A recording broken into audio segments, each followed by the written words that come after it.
people were doing a sound check just to make sure. So Okay, no worries. we're live and welcome everyone.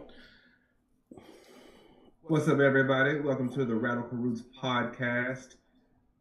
Before we get started, we're going to do a quick sound check because last time Rom just didn't want to talk to y'all, and he wanted me to just, make sure that the listeners heard only a one-sided story. So we're going to do a quick sound check, then we'll jump in. Everyone. Please bear with us. Thank y'all. We are getting this thing off and running, so we're still going through glitches and whatnot. So yeah, we're good. I'm not a sound engineer. This is the first podcast I've done ever.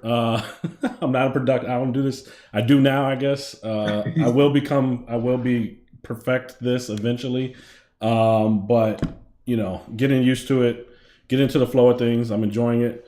So welcome to the podcast. Everything sounds good. Thank you for joining. For anybody that's out there. We are, and I'm just going to send a note to let people know we're live before we jump into things. I'm Rom. No, bang the drum. Yes, I'm your co-host Rom, and I'm your co-host Payron Baxter. So while I'm letting people know that we're live, how was your day today? It was filled with all the chaos of the day before democracy ends, and the circus is trounced in. I don't know if you saw some of the clips from his ridiculous rally. I saw a few clips from Midas Touch and whatnot of how literally the circus is here. So, but us in the 80%, I saw the 92% hanging and chilling, as we will over the weekend. I know there was the big People's March, which is still good, is happening. I saw a comment that said the People's March was that's the 45% of the white people that voted Democrat. But no, it's good. We need to build on that, and folks need to continue to make the voices heard. That is good, but again, the real work is in our communities. It is in our families. It is in our close connections. It is in our workplaces and our places of worship. We have to make sure we are pushing the envelope with people who want to do cruel things and still be in polite society. So, it's been good. Went to the bookstore yesterday, picked up some more books. So, it's on the shirt here. Reading is freedom. And we're going to need some freedom coming up. So, what about you? Me, have a pretty chill day. Yesterday I took the girls to, one of those playhouses and everything. And interestingly enough, MLK Jr. came up. He came up to you? It came up in the conversation because we were talking about the long weekend. We're in the car talking about the long weekend, and I said, I asked my oldest. I said, "Well, you know why you're off on Monday, right?" And said, "It's Martin Luther King Jr. Day. Do you remember who he is?" And she said, "No." And I'm like, "Oh, dang, I'm failure on my part." So, I reminded her. She remembered. She knew last year, and kind of last year she was 4. And tell the story about Dr. Martin Luther King, kind of the good things. I have a dream speech, and I'm kind of just sitting there thinking, do I kind of explain what happened to him and to what degree, and kind of think about it real time. And my wife's next to me, and I'm saying, some bad things happen. She's very inquisitive with what happened, and I said he was killed. There were people that didn't like him, and she was kind of like, oh, well, how was he killed? And I'm looking at my wife, and I'm like, yeah, I'm looking at my wife, and I'm like, I mean,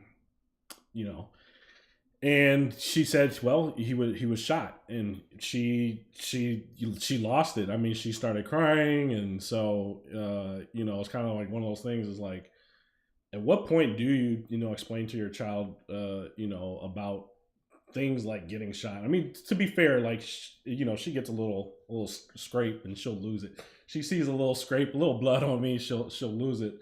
But I think the reality of that being something that could happen to somebody, a couple things going through my head at that point. Like on Friday, we got a note from the school, and they were saying how some kids in her classroom, or one of the classrooms next to hers, was talking about shooting and killing, like guns, and and like you know, I think back to like when I was a kid, like it was cops and robbers, you know, shooting. You had your squirt guns. You had, you know, your super soakers and all kinds of, you know, cap guns and make the sound and stuff. And it was like our childhood. And I think about it today, and I'm like, well, you know, is this normal, or are we overreacting? Are we raising a generation of softies? Well, you know, thinking about like back in our day, the kids weren't getting shot in school. Like we talked about Sandy Hook a few weeks ago, and Sandy Hook was a real thing. She's not much older. We talked about, you know, your son going through what do they call the drill? The break-in drill. The break-in drill. So she's probably a year away from that. So, you know, this is the reality that I and other parents are going to have to deal with. So ultimately, we told her, we, you know, explained that, you know, ultimately the man that did it was caught. And you know, I guess to give her a sense of justice, but I think she also kind of needs, you know, at some point, like, I don't know. She's old. I mean, she's getting older. She's very smart. So I kind of have to explain to her and explain the things that's going on. She understands who Trump is. She understands who Kamala Harris is. She heard, you know, Trump talking on the radio on the MSNBC, and she said, "Why is this man mean?" Before she knew who he was, and realized, like, oh my gosh, like I can't even have this man on around my child. And then, you know, she happened to come downstairs to watch when Kamala Harris was at the DNC, and she just listened. And I don't know what she, you know, fully took in, but she understood. She sees this woman, and she's all about girl power, and she's like, I want her to be. She sees me out here, you know, doing the flyers and knocking doors. So she saw it, and she was invested in it. So she was disappointed. So she understands what's happening. But yeah, for MLK, I mean, I explained to it, and you know, is Dr. Martin Luther King Jr. Day. That's it. And so, That's all tomorrow is. But you know, there's something else happening, and I mean, it's a full reflection of, you know, who we are as a country and where, you know, I would say where we started, but where we were, you know, 60 years ago, and where we're at today. I think there's a lot to be said. Yeah, yeah. No, it's just to touch on your point. I think, you know, to your point of like we've with cap guns, BB guns, you know, super soakers. It's funny. I never thought about all the types of guns that we used to play with as a kid until you started saying them. I'm like, damn, I did play with a cap gun, BB gun, super soaker. You know, putting a rubber band on a pencil, turning that into a gun. And I think and I'm like, man, we have been really soaked and steeped in a culture of gun violence. Of course, our action heroes sliding across the hoods of cars, shooting villains. You know, then us wanting to reenact that, right? Always wanting to be the cop, never wanting to be the robber. Always want to be the situation. And I'm like, all that, and those people grow up. You know, those people grow up that aren't like us, that aren't like on the bottom, you know, class of society. They're like, hold on, I like what this gun gives me. Because that's what this country's always giving people who are on the higher caste of the system. That you may not have wealth, fame, platform, or privilege, but we'll give you a gun. And it's almost been called like what they call it, a phallic prophylactic gun. This is going back, you know, way back in the 80s. That's how the mental toll of how people hold on to the gun. Like it's a extension of their manhood, therefore their identity. And then that becomes a culture when they get their 40s, 50s, 60s, 70s, 80s now. Excuse me. It's dangerous, man. But you know, yeah, MLK Day tomorrow. A little fun fact for folks out there. I don't know if you knew this, Ron, but Stevie Wonder helped get MLK. I mean, of course, there's a lot of lobbying around that, but Stevie Wonder, I think, put one of the final chips on the scale to help push MLK Day to become such a popular and needed holiday. Him and Bob Marley were going on tour, and of course, Bob Marley got sick, and we know eventually that sickness eventually took him out with cancer in his toe, took Brother Marley out. But when he was going on tour, before he went on tour with Bob, he told Freddie, he said, hey, I'm going to put a joint on my album to make folks know about MLK and why we need to revere him. This is in the 80s. And she's like, sure. And that song was Happy Birthday. The black version that we know. Mm-hmm. Happy birthday. That whole song about Martin King. Yeah. So a lot of people don't realize, like, even as black folks that we like to have fun with it on birthdays, like, oh, we want to see the black version, not that old dusty crusty version. That is literally about Martin Luther King. You know, how can a man so misunderstood? Oh no, excuse me. How can a man who did so much good be so misunderstood? Like, it's all that, like, folks like Stevie, and I think when we look back on the anthology of the lines of folks like that, it really always put the culture on their back. And I heard you could see. So I don't know. So anyway, man, but let's get into it. Yeah, so a lot of stuff popping off. What we got? Well,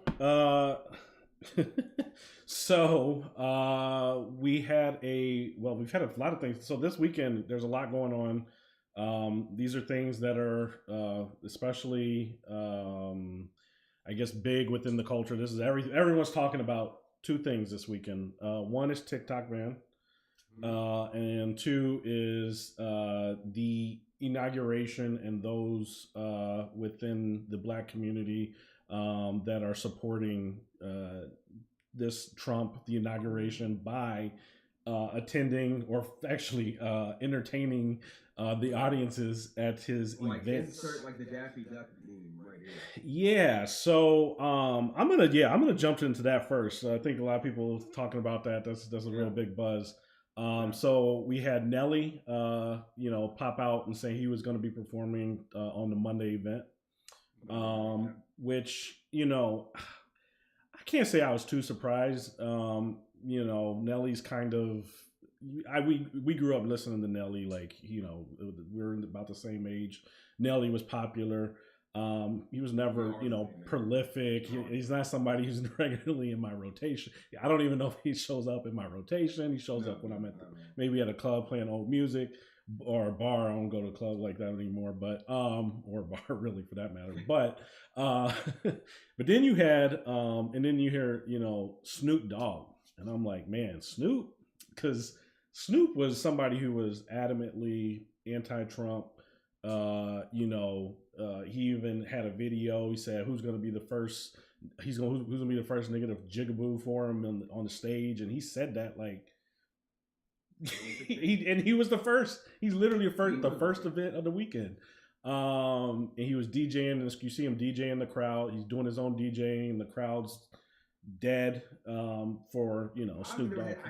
They didn't know because the white people don't know how to dance to the beat. They were dancing to the lyrics. Mm-hmm.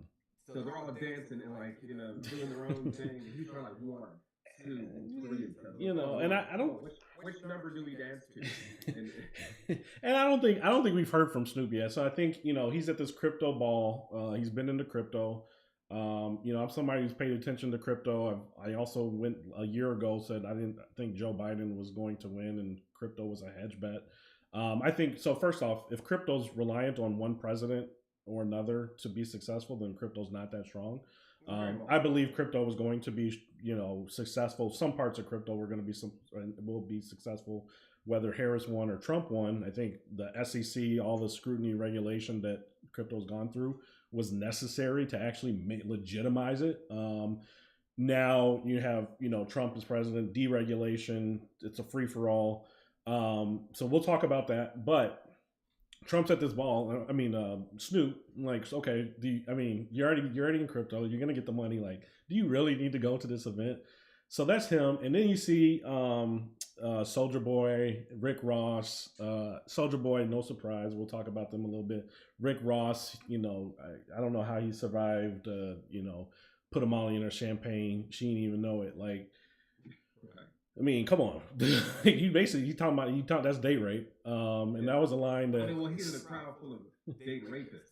So, I'm sure they're all like, oh my God, I love that line. Do you have from that Future song? I think it's called UNEN. I don't know. I like that song. I like that line. I don't know why they took your verse off. So Nelly came out today, and I'm gonna actually play this clip because Nelly came out today, and he let me play this clip first. Because I put on for my city, and I try to bring my city up every step of the way. I did not know you was riding with me because you thought I would ride for who you voted for. I didn't know that. I apologize. I apologize. I didn't know that I had to agree with your political choices. And I don't knock the brothers and sisters that benefited from it. I don't knock the correspondents that may have gotten money to do that. I'm not doing this for money. I'm doing this because it's an honor. I respect the office. It don't matter who is in office. The same way that our men and women, our brothers and things.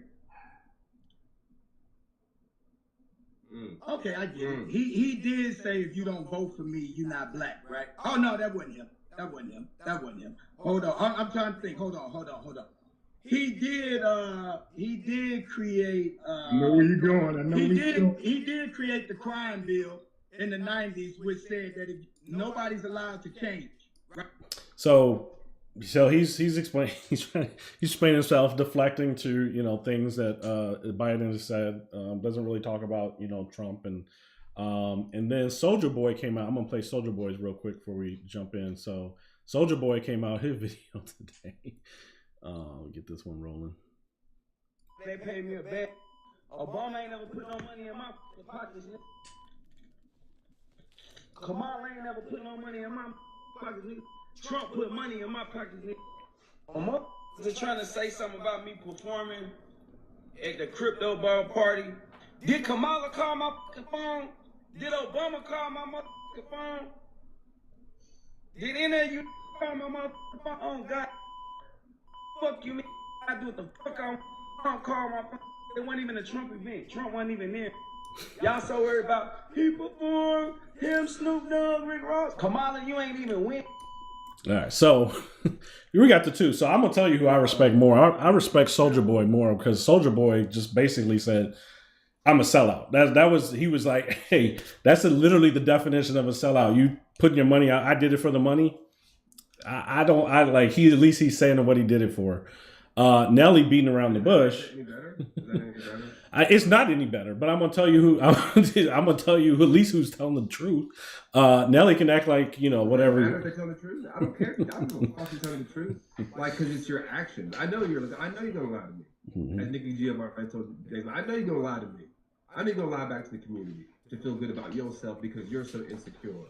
And all the Nelly's humming and ahming and his big ass mouth, the whole fucking thing. I didn't know. And it's like, I don't give a shit. I don't give a shit what they say.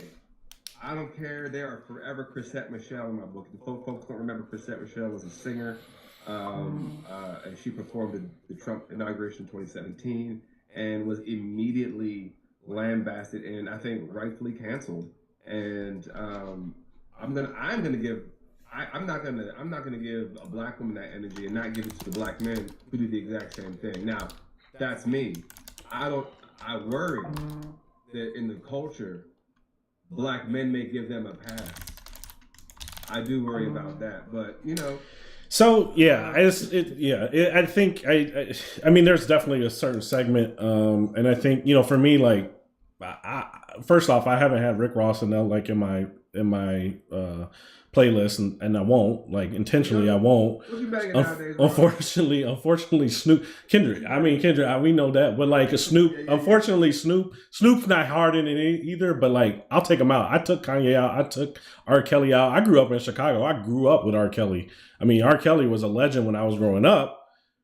I mean, he was down the street hanging outside the high school. No one was saying anything. Literally, I don't know why. But as a kid growing up.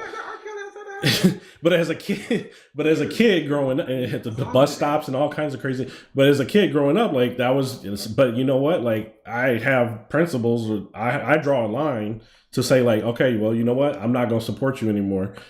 These people who think and people. I'm going to cut you out, but like, and for me, I'm very similar to that. Like, I tell my son all the time. I think we were talking about. I do forget the artist, but I let him know. We were playing satellite radio in the car, and there's a station called Flex. I think it's called Flex XL or something like that. Mm-hmm. It's like music that me and you grew up with, like from the 2000s, 2010s, that era. And the song "Breathe" came on by Fabulous, And I was like rapping every word for a second, and my son was like, I never heard you rap this rapper before. And I said, when I was in high school, this was my favorite rapper. I had all his mixtapes. I used to copy his stuff off the radio. He said, well, why don't you play him now, Dad? I said, well, when I was in college, he punched his baby mama and knocked her 2 front teeth out. And this is about my favorite rapper, like would damn near get a fabulous neck tattoo, fabulous throat. Okay, I'd have been that close, you know what I mean? But like, this is before I was more enlightened. I was still, I was still outside back then. You know what I mean? I was still out here in these streets back in the day. But even then, I knew I was like, I can't rock with this dude. And since that day, it was really hard for me to not do that back then. But now it's easy for me, as you said to your point, having principles. But I explained to him why I cannot support someone that beat a woman and basically says, "Oh, all couples get into fights." And I'm like, I don't care how many mixtapes I've memorized and all the bars, all the hotness, but whatever, bro. You are a woman beater, and I'm good. Yeah, people tried to give that same. Ever since, so like to your point, that's how. Well, people tried to give that same when Diddy came out and they had the video of him dragging Cassie and they tried to give him leeway, benefit of the doubt. It's like it's an indication of who this person is. And then a few months later, I mean, everything came out and probably not even everything, probably just half of it. And you see, he's a true villain. And so, I think a lot of it is like, well, where do you draw the line, right? Because we can go ahead and cancel people. And so I think in general, I think that the line has to be drawn somewhere for you as a person, right? And because we can come on here and every week and, crap on Trump, he might end world hunger. I'm not gonna sit here and get mad if he did something like that, right? So you got to say, well, where do you draw the line for? We have to be more. We have to have a nuanced thinking in politics. Exactly. So you got to go into this thinking like, okay, man, he's not even in office and these guys are ragging on him and da-da-da-da. Well, that's because I drew the line. The guy showed who he was his first term, and he's shown who he was over the past 4 years, and he showed who he was long before. I remember Chappelle. I don't know if you got to catch Saturday Night Live last night. I did. I like Dave Chappelle. I still like Chappelle. I haven't canceled Chappelle. But I mean, I grew up on Chappelle, another high school staple. But I remember in 2017 or 2016, right after Trump was elected, when he was going to office, and he said, "Look, you're going to be the president of all people, and da da da da. And I hope you're, a good president. I wish you luck." And me, I'm kind of going in with, anxiety going into it. And I listened to that. I'm like, yeah, you know what? Maybe this was all an act. Maybe he's just going to go in and be presidential. And it took about, I don't know, 24 hours before it snapped back to reality. And so, I knew my line's been drawn. He's crossed it 100,000 times. So, but for people that are still like Nelly or Snoop who think, okay, well, he won. This is just business as usual. Well, are you paying attention? Do you see what he's done in the past? Do you see what's happening to democracy? Do you see what he's ratcheting up in the people that he's like in his MAGA base, like the violence, the white supremacy, like all of these negative things that he's bringing out? You're just going to look beyond that. You're going to look at what he did in the Central Park 5. You're going to look past what he did and didn't rent out to black people and all these things. His cabinet has less black people than his lineup, than his weekend lineup. Like there was more people that performed than's in his entire cabinet. So, well, I think it goes back to it's very important that we as people of the 80% be like, because we've all met a Nelly type, or a Soulja Boy type at the barbershop or wherever. And that's where I don't have people like Nelly in my circle who say such asinine things. Out of a sentient being. But if I do run into them, I know we're all running from that, and it'll be at the barbershop. It's not the barbers, Mike, Ali, Dez. I ain't talking about y'all know what I'm talking about, though. It's y'all customers. And I always go in there and I hand the ass to them. But it's about. I always go back to this man and his movement does not mean us Because what happens is that Soulja Boy flicking those dollars, Nelly talking about Trump. I didn't know he was a white supremacist. Listen, this man has been in our life a decade now. It's willful ignorance for you to say I didn't know X, Y, or Z, and we're telling you as a community, you foul, you whack, you persona non grata. We didn't do that. You did that, brother. You could have, I'm sure you got an agent or some sort of a stylist. I mean, you probably got your own barber. Like, you gonna go, I'm cutting your hair to go do what now tomorrow? You gonna do what? Perform for Trump? Okay, I probably wouldn't do that. But this man does not mean us well.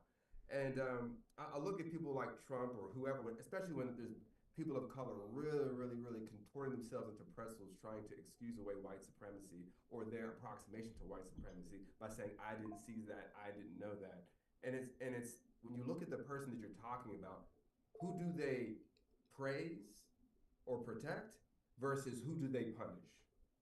Right? So he may give you, and it's of course clearly not Donald Trump giving these guys money at the crypto ball because I don't think he's the one signing checks. But it's still meant to cover up his own racism to prove how can I be racist? I've had these large multi-platinum artists that black people love and adore, Rick Ross, Soulja Boy, Snoop Dogg, and Nelly out here saying these things. So clearly I can't be a racist, which as we all know, that does not mean you're not a racist. That does not mean you're not a white supremacist because the same way he also embraced a Nelly and a Snoop and a Rick Ross and a Soulja Boy, he also embraces a Nick Fuentes and Kyle Rittenhouse and Daniel Penny. So, who does Trump find to be more valuable in his life, guys? And it's that level of stupidity that we don't have time for anymore. And I have a phrase that I always say for years now. It's being a black person willing to support white supremacy is a job that always pays. So it's a position that's always filled. And that is exactly what's happening. And then when Nelly said that, if we got, then he tried to equate his performance to military people fighting wars to protect America, which I have issues with saying going other places to protect our rights here. My rights aren't in Afghanistan. That doesn't make sense. But anyway, but him equating him performing at the inaugural ball is the same thing as being a military person. He says because he respects the office. Motherfucking Trump don't respect the office. He don't respect the office. He's someone that use extra legal and paramilitary power to try to steal back the election results by violence. They had a gallows. That's why we don't have Vice President-elect Pence. So this idea that Nelly just didn't know and show me the proof, no, we don't. And the folks out there who get into these arguments with the right-wingers who are like, prove me this and prove me that, no, you don't. I beg of you all, never prove to them anything. That is not your job. Your job is to say the truth and move on. That's their problem. They want to have a back and forth to say, is there any sort of piece of legitimacy of what I believe in supporting this person that is okay? And the answer is no. And that's your fucking problem, not ours. And then I'll forget if you have any Snoop clips. But I don't think he's actually said anything. Or just him performing around. Yeah. But anyway, but for Snoop, I saw a post was brought up. It was really. I'm not going to paraphrase. He said, "This is not the same Snoop that we helped build his career after Doggy Style. This is not the same Snoop that he needed our support when he was getting unaliving charge in L.A. When in the 90s. Remember he got that murder charge." Yeah, I do. Murder was the case they gave me. Yeah. Sitting back in the chair with the ponytail and the brown suit. This is not that Snoop that had us in the streets saying free Snoop. To America's Most Wanted. This is not the same Snoop that when he was broke after Death Row Records and had to go to No Limit Records, we was like, oh, I'm so glad Master P, Black on Black, hooked him up.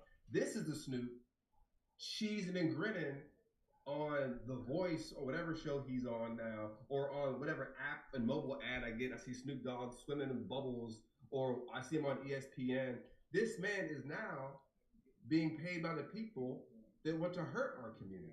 So when you are more approximation to people that want to hurt us, it separates you from the actual people on the ground. So this is this version of Snoop. It doesn't mean it's okay, because clearly he had his wits about him in 2016. Clearly, I mean, I've heard him say "fuck Donald Trump" in 2020 while Joe Biden was president. In fact, Snoop's first time ever voting as a human being was in 2020, according to him. So all of this, like, you know, he's mad in 2016 and all them Trump supporters is racist and blah blah. Bro, you are part of the problem. So how does this translate to everyday people? I mean, because right now, like, to me, this looks more like class solidarity, the rich, you know, right, hanging out with the rich. So like, how does this translate to, like, you know, every day your friends, your family, your coworkers, the ones that are saying give Trump a chance, or, you know, he won, get over it? What this is narrative. This is narrative control, and I've already heard it from people. I've already gotten text messages when the news broke over the weekend that from my white counterparts. Hey Ron, did you see Snoop D-O-double-G? Did you see young Dirty Dir out here, Payron? And it confuses them. They're like, oh, wait, hold on. I thought you said 80%. Because in their minds, one, they don't know many black people. Most white people don't have any black friends. I'm going to do a video now that we have TikTok, but I know we're going to talk about it later.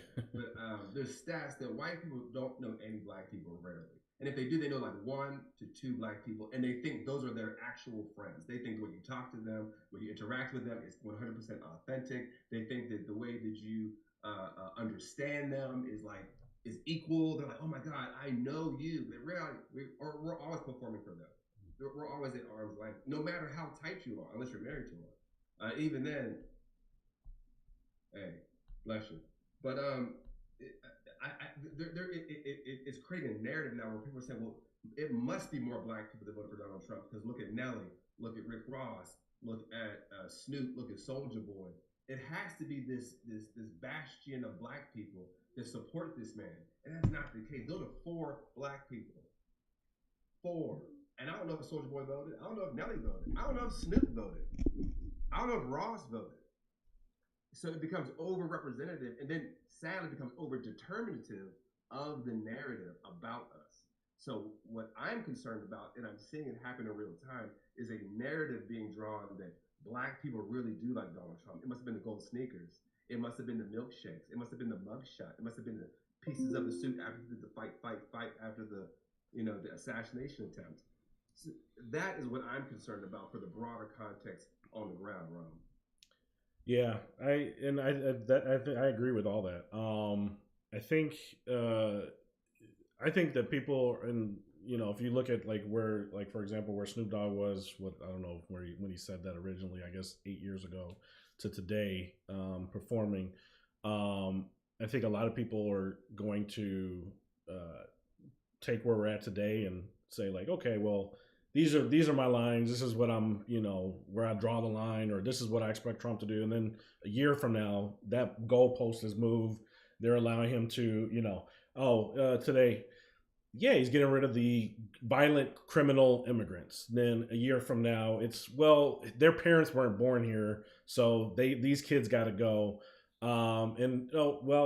They were naturalized during a time period when Bush or Clinton was president, and I don't agree with that law. So where are those? That's what I'm saying. And so, like, I think to me, the strategy. What's your action items for the people out there who are like, well, what do I do? I think you have to take an inventory of your friends and your family and your coworkers. First, question them like, okay, well, what are they saying? First off, if they're bringing it up, especially at work, like if they're bringing it up, don't keep your mouth shut. Like, say something. Right. But two, just say like, well, what do you expect to get out of the next year? What do you expect to get out the next 4 years? You want lower egg prices? Do you want cheaper gas?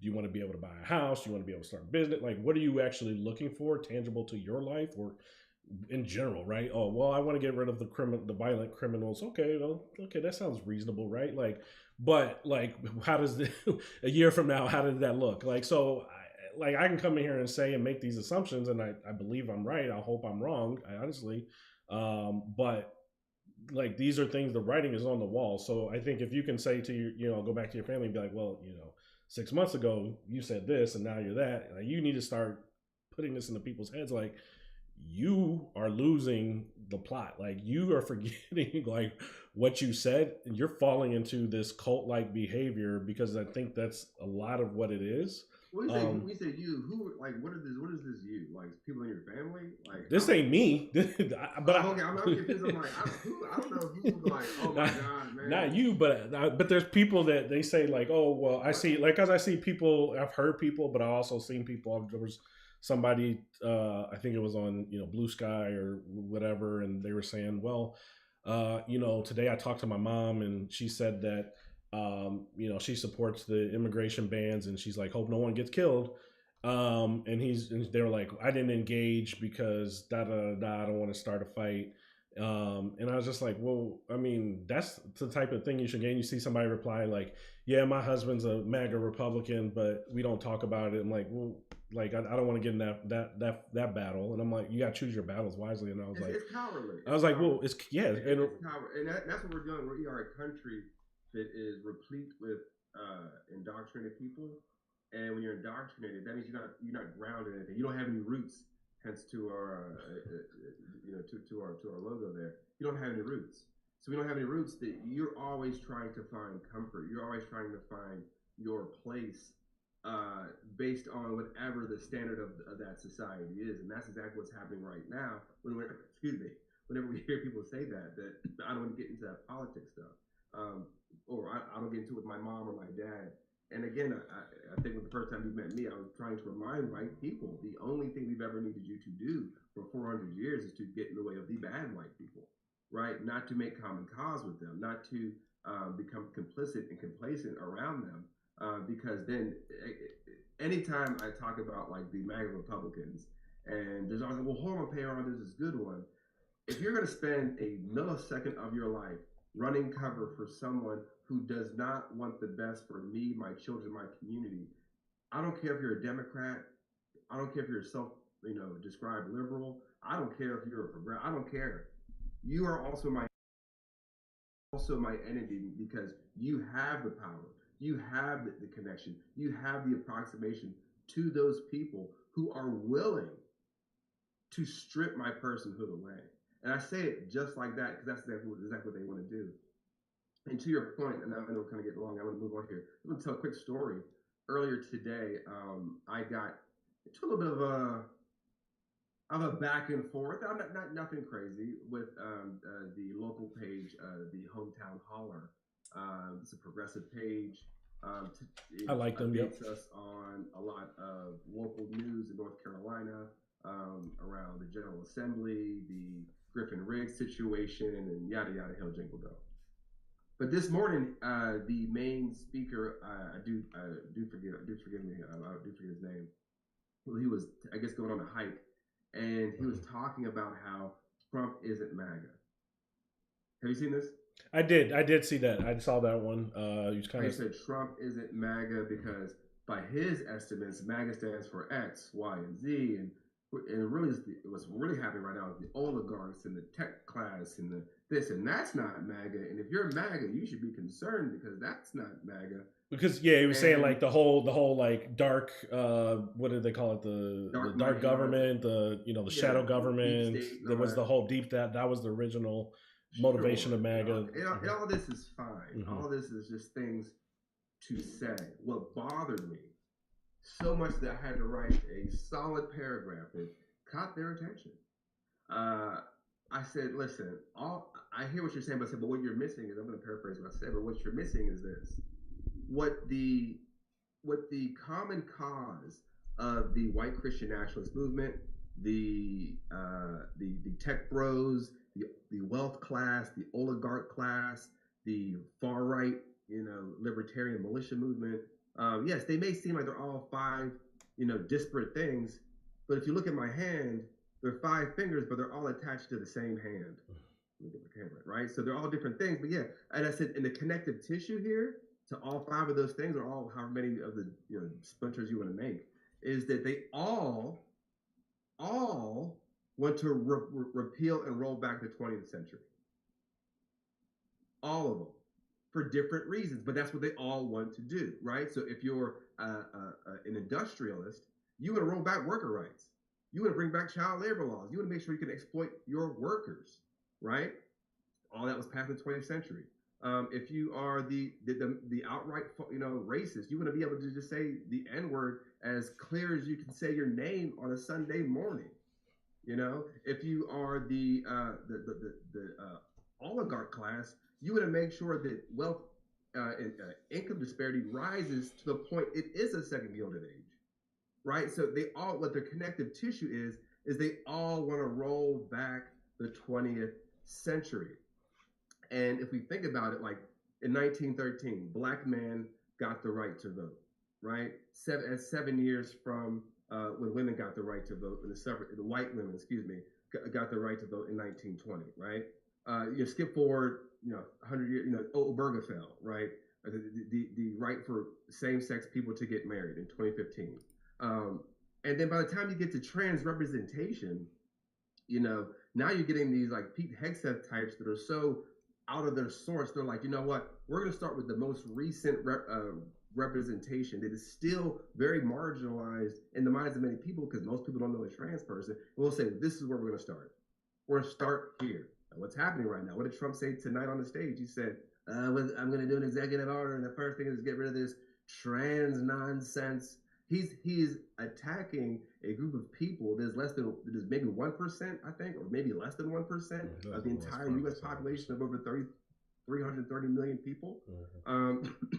Excuse me.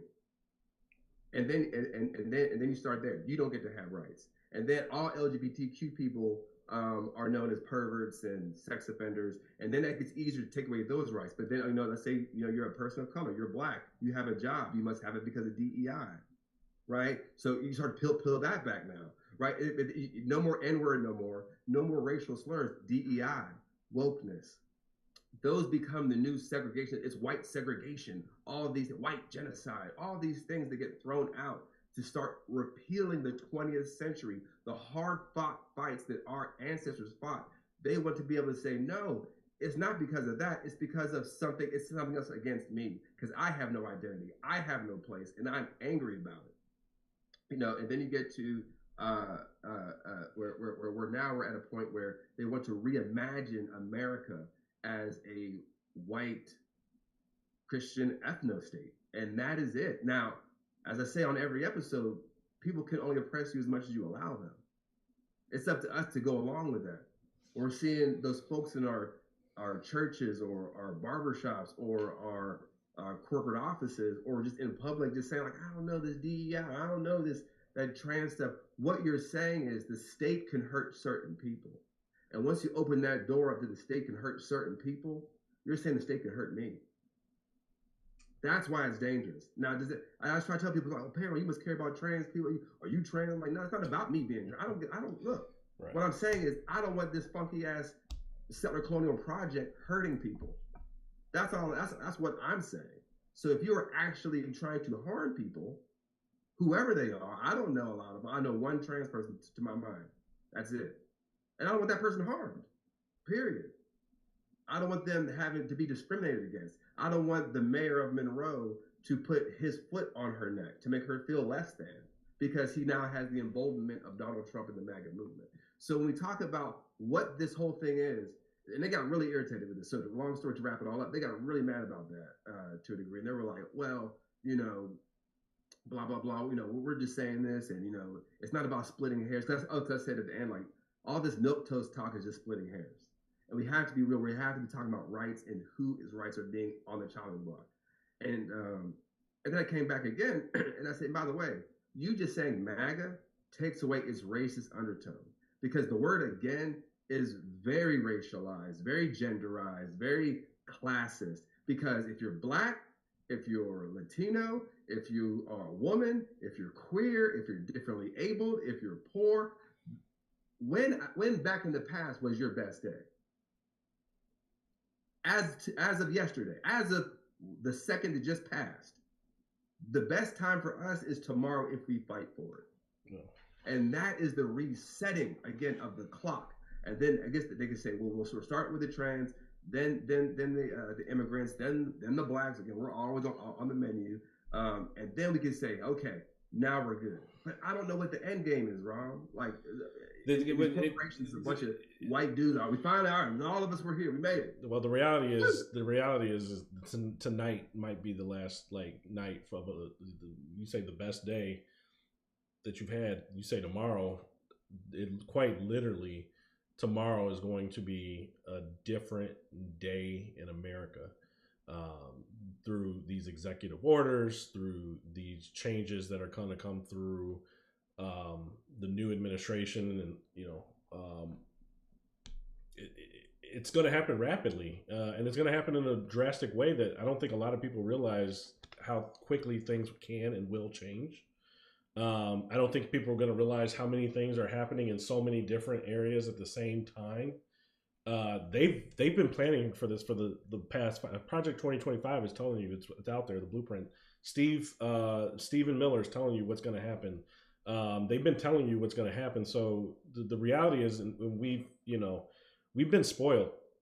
Like, if you're my age, we've been spoiled in the time in history of the last almost 40 years of where, we lived through. I see people always talk about, we've lived through the 2008 recession and the housing crisis. We lived through, 9/11. We lived through, all these things. But in the big grand scheme of things, we didn't live through segregation. We didn't live through slavery. We didn't live through some of the worst time, when people couldn't vote. This is going to be the first time for a lot of us that we actually are going to have things that we've taken for granted taken away from us. So realize now, I think we as black men, we as non-white have experienced certain things that just always hasn't been gravy in our lives. I'm not saying that, but it pales in comparison to, I think, what's about to happen. I think it's going to be a reality check, and that's why I'm saying that people need to draw the line now. I don't care if you support Meg, and that's why I'm saying, I know who am I talking to, but not you, but people know somebody, people who listening, people who will listen, they know somebody who supports MAGA, they know a coworker, whatever. What are you looking to get out of the government? Right? Where are you drawing the line? What are you going to allow? They don't have any demands. That's the thing. That's what you got to. That's what I'm saying. You got to put that on them now.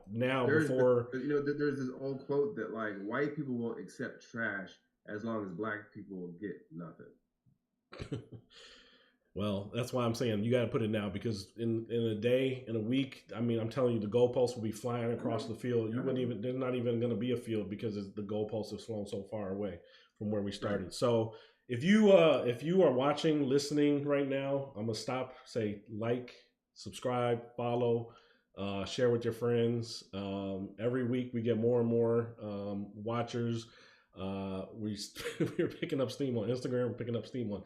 We're picking up steam on TikTok. Somebody was like, "I like your podcast." I was like, you should talk about the housing crisis. Okay, well, okay. We need to get away. If you guys have a way to reach out to us, Ron, do we have a way for? Yeah. All the Instagram, anything they can reach out directly, message, info at radicalroots.us. Our website, radicalroots.us, has a contact form and everything. So spread the word. We're on all the platforms. I'll probably hop on Fanbase. Fanbase is owned by Isaac Hayes III, and it's black owned. It's another social media platform that's out there. I'm on Blue Sky, so reach us anyway. Holla at us. But I'm going to jump into TikTok. A lot of heat.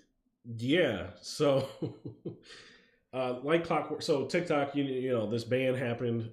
It actually went into effect last night, even though Biden said he wasn't going to enforce it.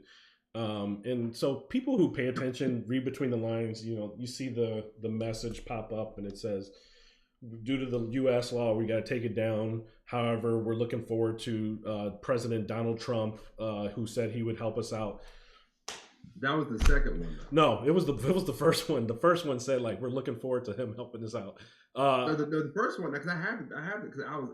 You mean when they took it down? There was another one. and then they there was an initial one. Oh, okay. Not saying anything about Trump, and then like maybe 2 minutes later, then it was like, oh my gosh, Donald Trump. Oh.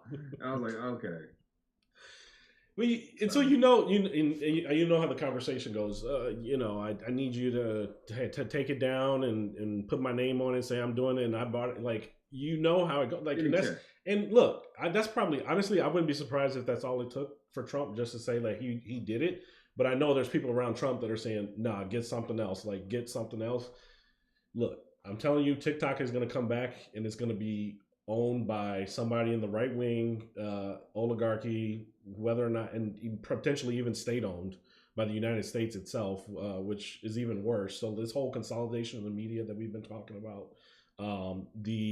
concludes social media, is just as dangerous. I mean, it's going to come back, and then how the algorithm gets things out and spreads the word. How it's monetized for folks who make money off of these platforms.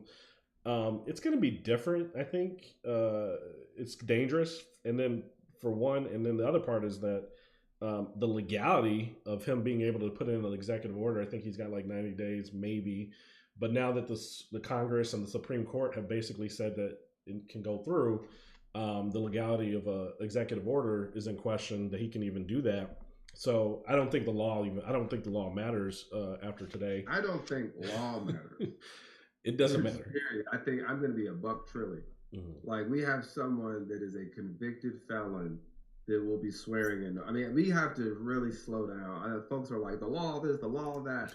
Y'all, I say it as much as I possibly can, and not to be divisive or derisive. American law has always been the white man's law. It always has been. There's a few cases where a few folks get out, O.J. Simpson, but they bring his ass back in on the civil side. Like it is always this legal system is not set up for us. Mm-hmm. It's not set up for us as the people. It is set up for the wealth class. And folks talk about, we're going to an oligarchy. I mean, when George Washington became president, he was one of the richest people in this country. Of course, based on what? Slave labor. So we're fooling ourselves acting like this is a new phenomenon, that rich, wealthy, centralized control of power and resources gets to run the country.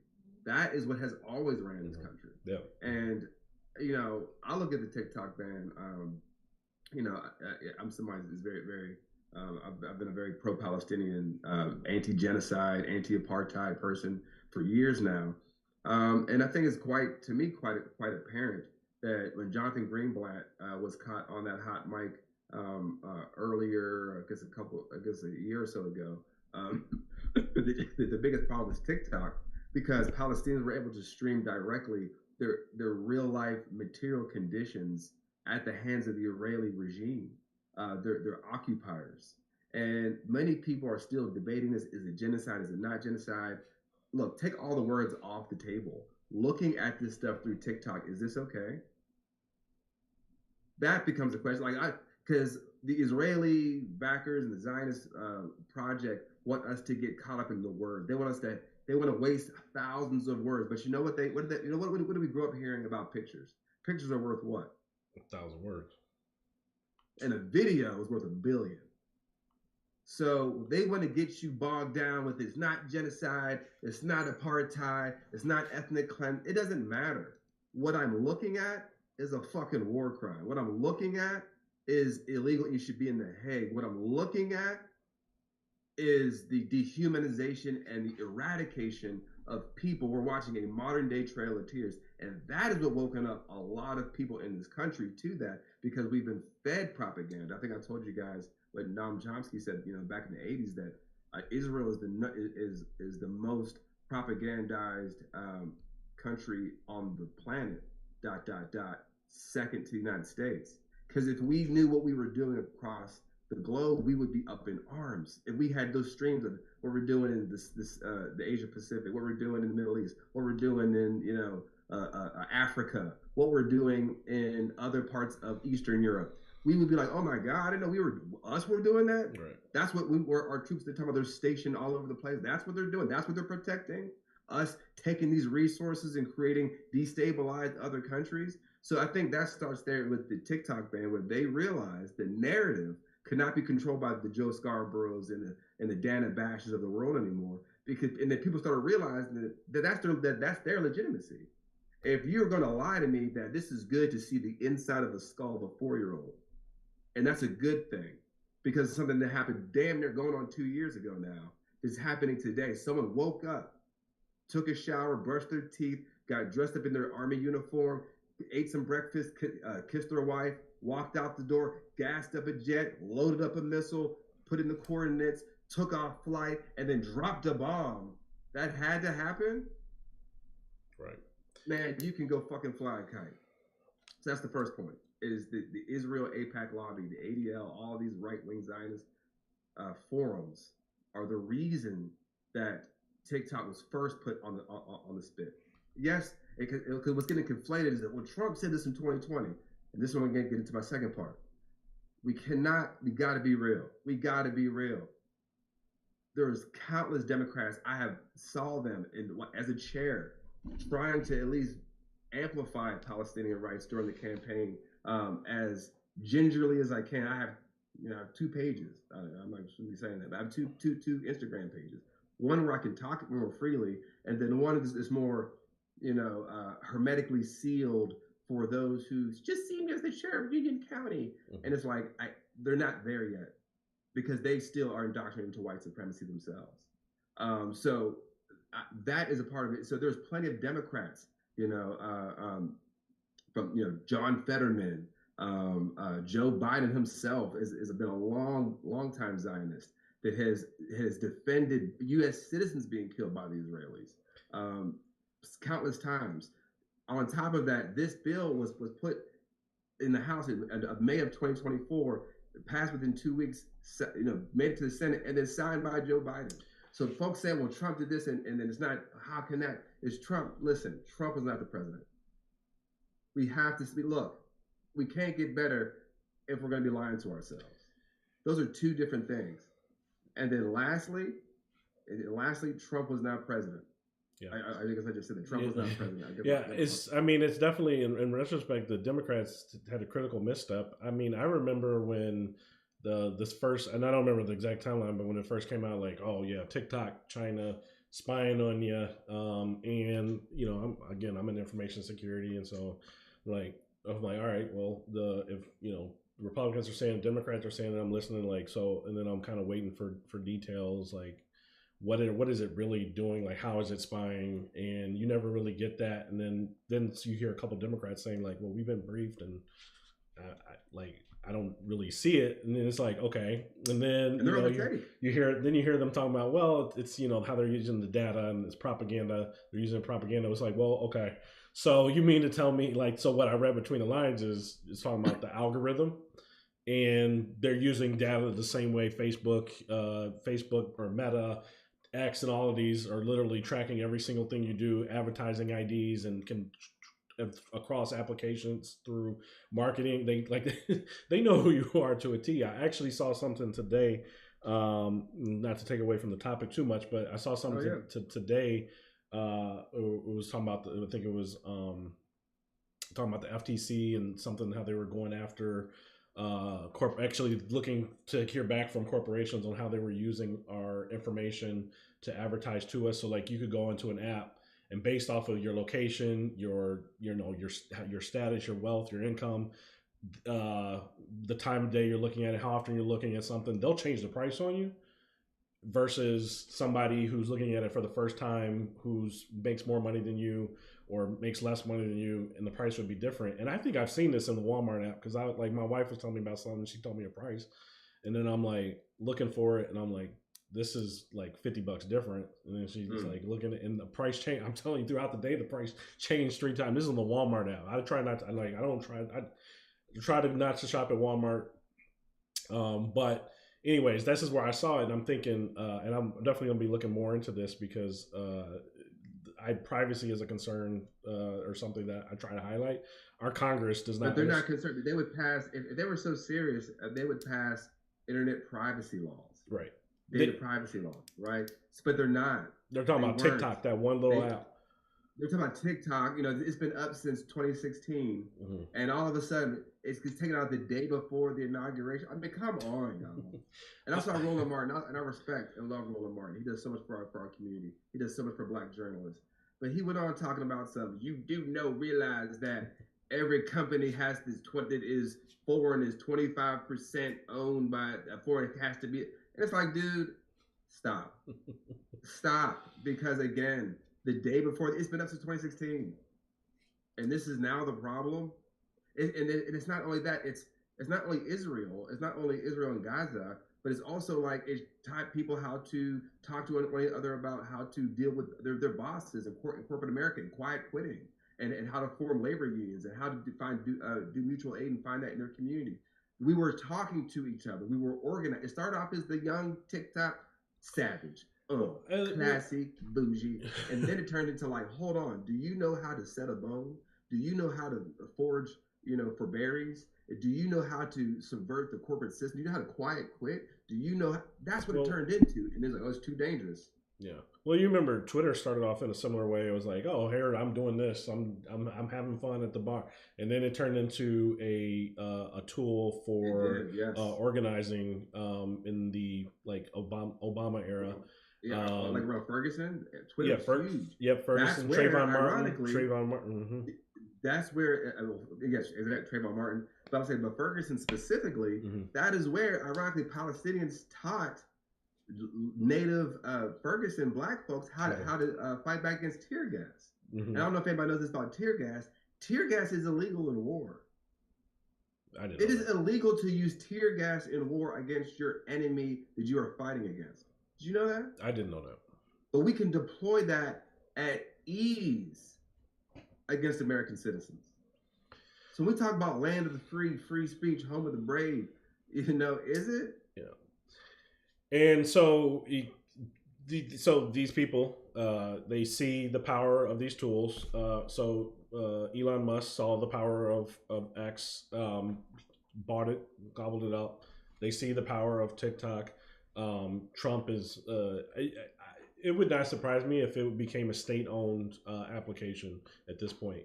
You're in tech, so explain this to me. How would this work? Because they operate in a bunch of other countries, so that just they would just American probably hub would be shut down, and everybody else would have regular access. So we would be locked in here in this like fishbowl. Is that how that works? I think that they would own it. I don't know how anything state owned. Like honestly, I don't know how anything state owned, something like a social media platform would actually work, because it was who would be the moderator, who push content. Like, there's a lot to that. Especially, because even like PBS or NPR is independent, but it has government funding. I don't think what we're about to see is it will be controlled, full access to the codes, source code. Well, they said they wouldn't get access to the code. They may get access to the data. That might depending on how they break it down on the percentages. That might be true. TikTok said, but the code isn't where the value is. The code is the people that are using it and the data that they're pulling out of it.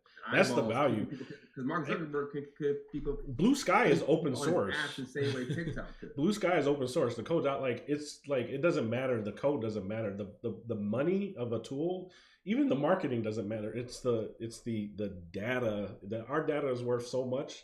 And what I'm trying to tell people is like, we're not these we are snowflakes, but they can identify 40 million people that they can sway based off of their activity, the things they look at, the things they look up, the websites they go to, the things they buy, and they can target those 40 million people and propagandize them, and we wouldn't even know none the better. We could go sit down in a room with one of these people, and we'd be like, what the are they looking at? What is it? The information they've been fed, and you'd be like. And we listen to our little bubble, and we hear these things, and we're like, well, why are these people at these rallies talking like this? Like literally, they do not. I'm telling you, they do not hear anything but the propaganda. Oh, for sure. And those people are the ones that are most susceptible to this, and they know who to target. And so, when you have control of TikTok, when you have control of X, when you have control of Meta, indirectly. It's a problem, and it's going to be a huge problem. And this is what I just want to touch on the big tech and what's going on with big tech. I mean, these guys are all falling like you got all the top AI chip titans, AI top tech, all of them are sitting up there. You know, they're currying favor with Trump. They want to make sure they're in. They want deregulation. Deregulation. We're going to talk about AI in one of these episodes, maybe this week. But like deregulation in AI, people do not see what's coming. But the AI and the reckoning that's about to happen, and the reduction of workforce that is necessary, there's not going to be enough demand to keep up with the workforce that is now basically 50%, 100% more productive because of AI. You're talking about a large reduction in the force of the workforce in a short period of time. That is an economic disaster that's waiting to happen, and it's going to happen in the next 2 to 4 years, if not sooner. And people can't talk about it. Like, stop. Like, Biden was trying to put wheels on it, put some guardrails on it. Trump is ripping all those off, and it's not for because we're gonna have robot overlords. It's because the workers' protection, right? Because it's gonna hit us like a ton of bricks, and I'm gonna talk about it a lot. But the other thing is, so going back to this crypto. Again, so Trump's abusing, as soon as he gets in, he's abusing the office. Like,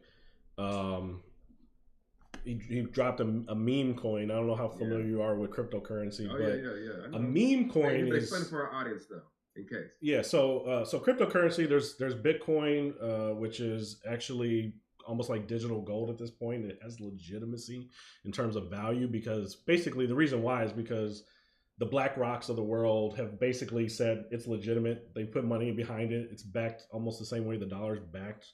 It's not backed by gold. It's just backed by people saying that there's value behind it. But I do think that that's not going to go away.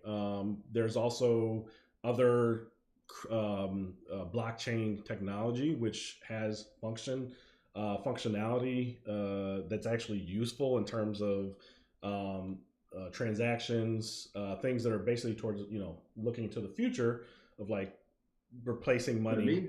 But a meme coin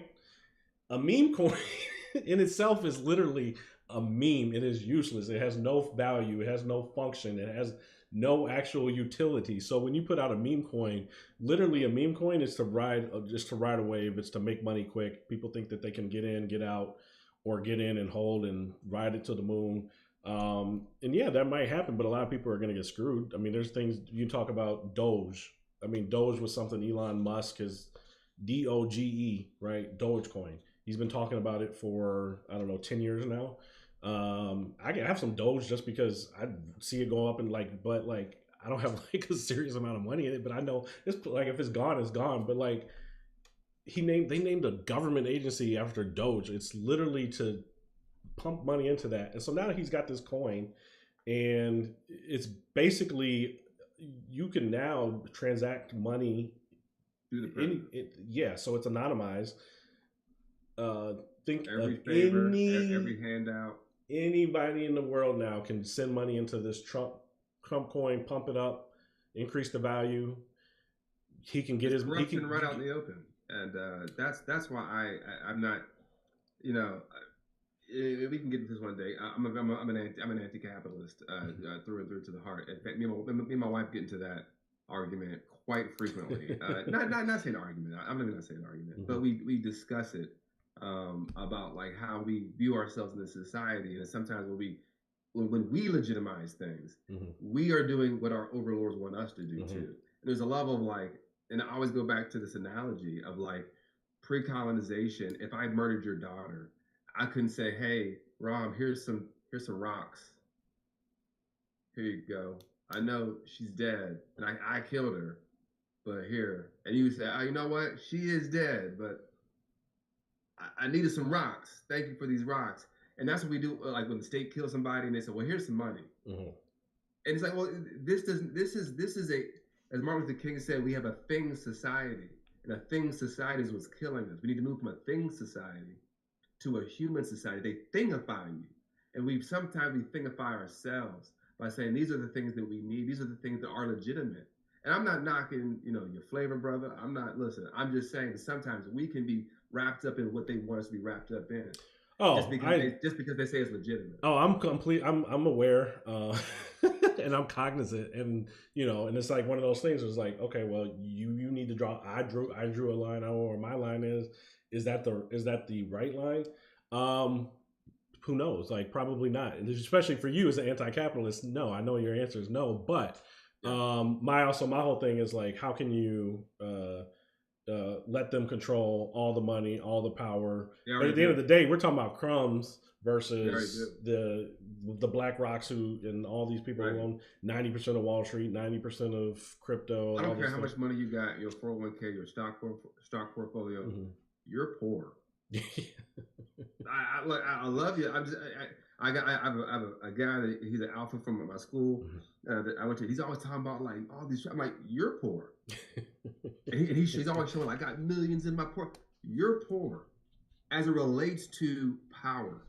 And it's the old, what we're seeing right now is an exercise of power, and money's always been used to excuse the power that gets exercised over. As James Baldwin said, capitalism has always been an excuse for racism.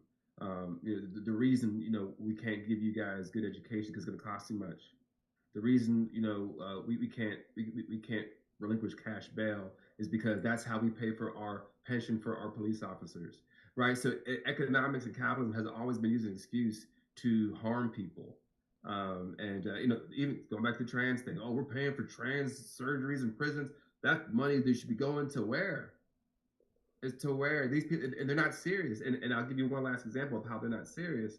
These right wingers, all during the election, they were talking about, we're sending all this money to Ukraine. All this money to Ukraine. That money should be spent here, unless it's for a blue state like California is going through fires. Unless it's for a blue state like California that's going through fires, you spend it here in this country, except in Nashville, North Carolina, that predominantly votes more blue. That folks got washed away, staying in hotels. So they're not serious when they mean that. And I tell folks to put their conservative ears on. Again, I'll reiterate what I said. When they say America, they mean white America. They mean red America. They mean the bottom 50% of education, health, income disparity. Those states. Those are the states they're saying that's where we need to be focused on. But yet they still vote for politicians that vote for austerity. And as we all know, austerity is theft. And before we get out of here, and as we're talking about what's going to be happening tomorrow and moving forward, and I don't know what's going to be happening. Y'all, we might be in a gulag after Tuesday. They might be rounding us up. I don't know, but please, make sure that you're vigilant. We need folks to be brave. It's always easy to capitulate to the fascists because the allure is what they're going to sell you is convenience. What they're going to sell you is safety. What they're going to sell you is surety of what you're used to. And the used to could still be terrible. And just because something is better doesn't mean that it's good. Because that means, if you're starting off at the bottom of the pit, and I say, hey, I'm going to give you a 1 foot box. You're about, thank you. That's a little bit better. But you still got 40 feet to go. It doesn't matter. And that's what they're going to try to offer you to be complicit with their fascist authoritarian whims. But this mindset they have is very much rooted in a need to create a threat, right? They can't say that they want, they did one, right? They won the presidency, the House, the Senate. They have a Supreme Court. They just did vote 9-0 on the TikTok ban and be upheld, right? So they have all the levers of power, but they can't be okay with that. Right, you had some folks. It was like this after the Cold War. Like when the Cold War ended, they were like, well, "Who's the new enemy? Right? Who's the new target? War on drugs." Right. This is how these things start to bubble up, and what's happening right now, it's unsustainable. These people that they have to constantly be under threat, fearful. It's unsustainable, but that's why they're all so unstable. All these MAGA folks. There has to always be a new threat, a new enemy, and they will drum one up. So this is why I say I will stand on trans rights. I will stand on poor rights. I will stand on women's rights. I will stand on Black voting rights. I will stand on Black sovereignty, stand on Black culture, stand on Latino rights, stand on immigrant rights. Because if not, the Democratic Party in this moment is not going to save us because they are a reactionary body and they've been acting that way. Whatever the Republicans do, they just say, oh, look what they did, look what they did. But what do we stand for as the Democratic Party? And unfortunately, the Democratic Party has become complacent with the Republican Party's wins, which has been now very dangerous. And using TikTok as an example, Trump wanting to ban it in 2020, then that being picked up by Democrats aligning themselves with Republicans, and then pushing that through the House, them going on MSNBC talking about how scary it is and blah, blah, blah. This is how it works, y'all. There is no win. You can't meet fascists in the middle. And unfortunately, sadly, the Democratic Party, which I'm a chair of, is absolutely laid down to show its soft belly to these sharp fang fascists. Yeah, I think there's a lot of early. Thank you for that. I think there's a lot of capitulation early, and it's. Unfortunately, there's going to be some reality checks, and like I've been saying, is there's a lot of people that are going to be looking for answers, looking for comfort, looking for what to do. And that's just going to happen more and more. I mean, even this weekend was a good example it was something like TikTok, and, the inauguration and people being there, but I mean, shit's about to get real. We're going to see some things that are going to be devastating for certain groups of people. And it's going to get, scary and things that we're not used to. They're supposed to be doing a raid in Chicago, right? They're supposed to start. Yep, on Tuesday. ICE is supposed to come through. And then they say, y'all got no detention center. I don't even. And there's the question is it for show? How do you determine who's there for? Who's there legally? There's a lot of immigrants who are here legally. That are here, whether it's for temporary Haitians, Venezuelans, Ukrainians. There's a lot of people that are here for asylum. Rick Ross, you out here talking about you up here, you up with Trump and Trump. What about your Haitian brothers? Your patois. What about those immigrants? Yeah, and so are you going to start asking for papers, like looking for people to accent, like looking to how are you going to do that? And you can't without. Unless they have unless they literally have a list of people who are violent criminals that they're going to, but it just doesn't it doesn't play out that way. There's going to be, and they want to do it for show. It's going to be almost like a Luigi production where they're, parading people across and everyone's out there and there's press conferences. They're starting off in Chicago for a reason. They're trying to make an example of Chicago. It's a sanctuary city. Chicago's always the boogeyman, though, and I'm sure you know. Oh, I know Chicago's the boogeyman.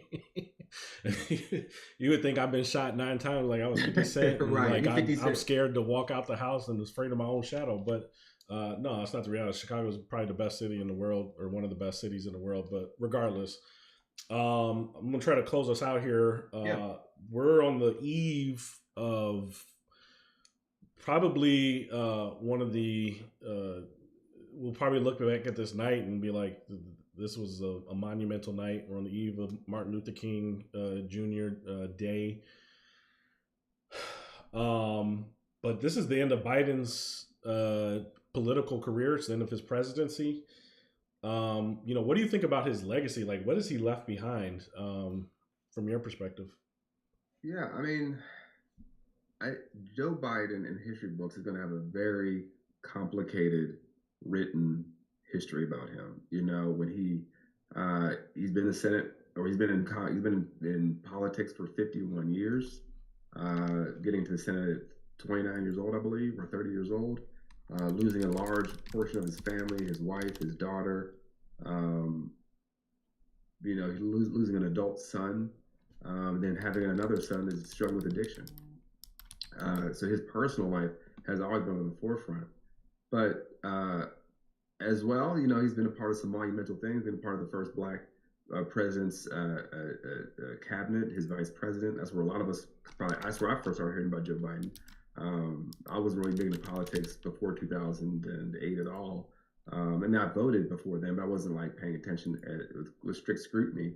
But I think, as we look at this election, it's very telling that what couldn't be criticized, what needed to be criticized, and maybe would have helped us win, is if we were able to attack and scrutinize the neoliberal structures of this country, right? The austerity measures pushed, the war hawkness of this country. The problem with that is that Joe Biden was there every step of the way, on the wrong side every step of the way. You know, a lot of these rights, a lot of these things that he could have pushed through, that he could have used his bully pulpit for, he did not. He chose not to. Joe Biden, I think, from my recollection, probably said the word abortion once. And the other time it's like, abortion, blah, blah, blah, blah.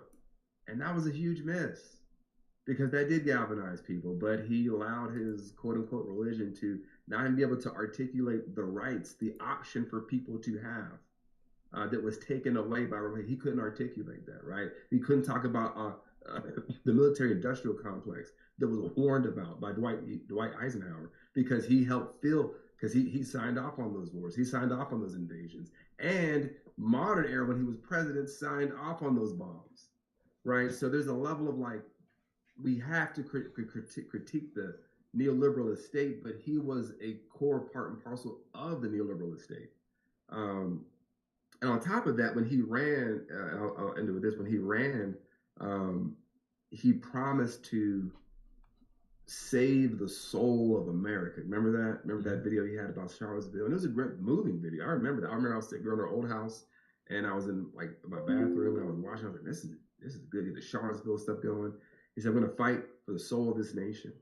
And now his presidency as Joe Biden is going to be cemented, sandwiched between Donald Trump 45 and Donald Trump 47, opening the door for him to come back again. So what does that mean?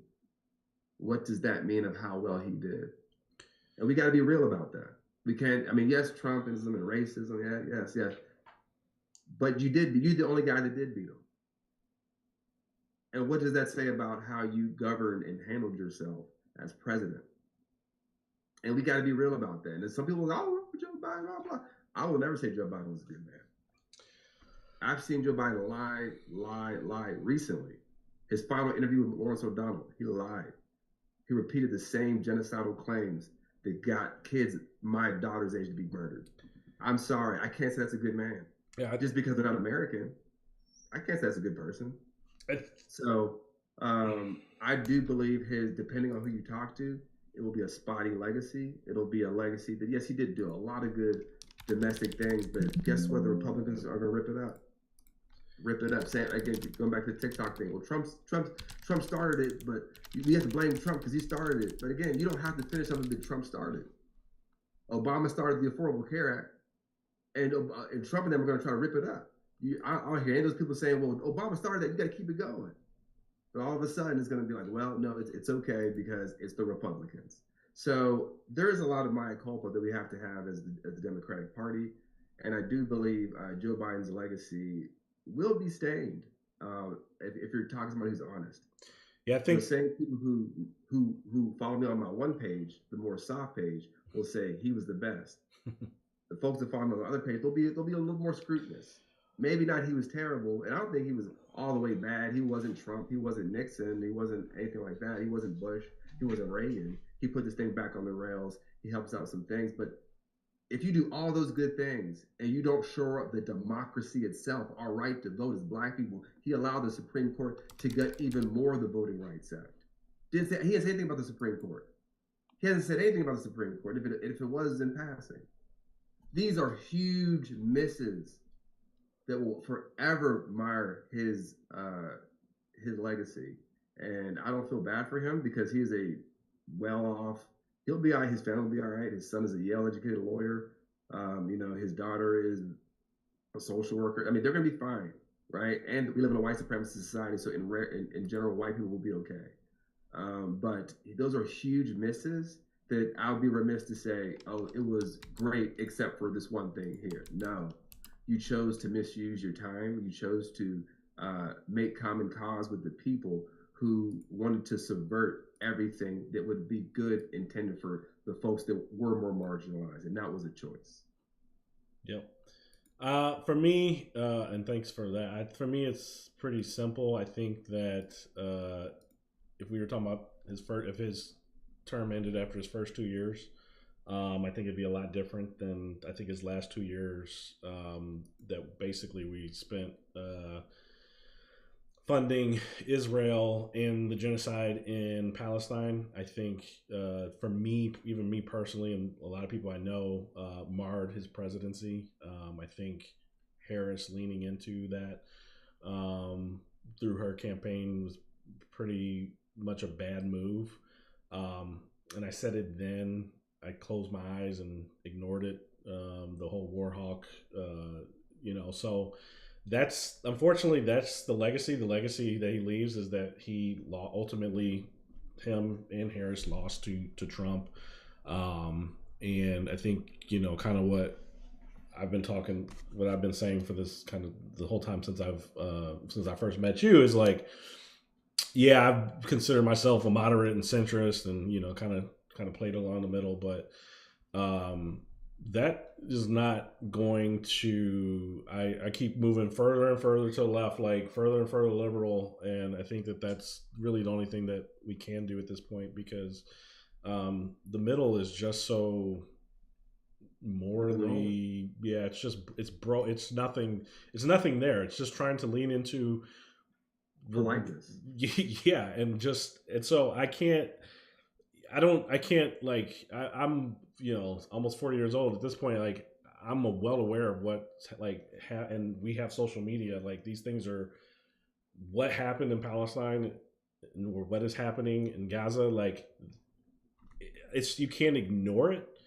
When I was younger, during Iraq, during Afghanistan, like it was easier to ignore. But at the end of the day, like America's always been terroristic. So, and going back into time, I have that, I have that awareness now. So it's hard to ignore. So, that's Biden's legacy. I think a lot of things are just kind of coming full circle. Like, so Carter, who just passed away, and Chappelle was telling his story last night, and he said, I don't know if he's a good president, but that's a good man, because he, kind of, and we talked about his book a couple weeks ago, but Carter, and I'm going to put it on the screen, but, he said when he was there, he was there in Israel and Palestine when Jimmy Carter was there, and Jimmy Carter wanted to go to the Palestinian territories, and he went there almost on his own, despite it being too dangerous. And, he said he will never forget the images of a former American president walking with little to no security while thousands of Palestinians were cheering him on. When I saw that picture, it brought tears to my eyes. And I said, I don't know if that's a good president right there, but I'm sure that's a great man. I mean, and then you just kind of look at these things and we're just repeating it over and over again. And we're talking about the same things, 40 years later. It's standing on business, man. It's what it means to stand on business. And so, yeah, I'll leave it at that. I mean, I'm running out of juice here, but it's a sobering night, right? Because hey, but look, I'll say this wrong. The world changes. Nothing lasts forever. Nothing lasts. That is forever. true. The only thing that lasts forever is nothing. Okay, so nothing lasts forever. The only thing on the planet that lasts forever is nothing. So, I think we stand strong, we stand convicted, we have principles. And again, please don't go back and forth with these folks. You just say the truth and move on. You do not have to argue with them. But our arguments should be, from moving forward, need to be internal. Folks who are like-minded, folks who are, to your point about this kind of squishy middle, like there is no middle. I don't find middle ground with fascists. I don't fight fascists because I believe I can win. I fight fascists because they're fascists. And I hope everybody takes that courage and fire into their spirit moving forward these next 4 years. The incompetence, the racism, the dueling ideologies are going to be on full display. That is not your problem. That is not your problem. Protect your people, protect yourself, protect your community. If you see ICE around, just be like, hey, why is ICE around? What is ICE doing here on my street this morning? What is ICE here for? Hey, they can't say that you was messing stuff up. Folks, there's ways that we can subvert this. It's stupid. They're stupid. They don't have the money, the manpower, the resources, and the place. It's up to us. And I'll say it again. People can only oppress you as much as you allow them. And hopefully, we collectively learn this lesson as we move forward. All right. Thank you, everyone. Have a good night. Rob, get some rest, bro. Go get some juice. All right. Take it easy. All right, bro. Take it easy, y'all.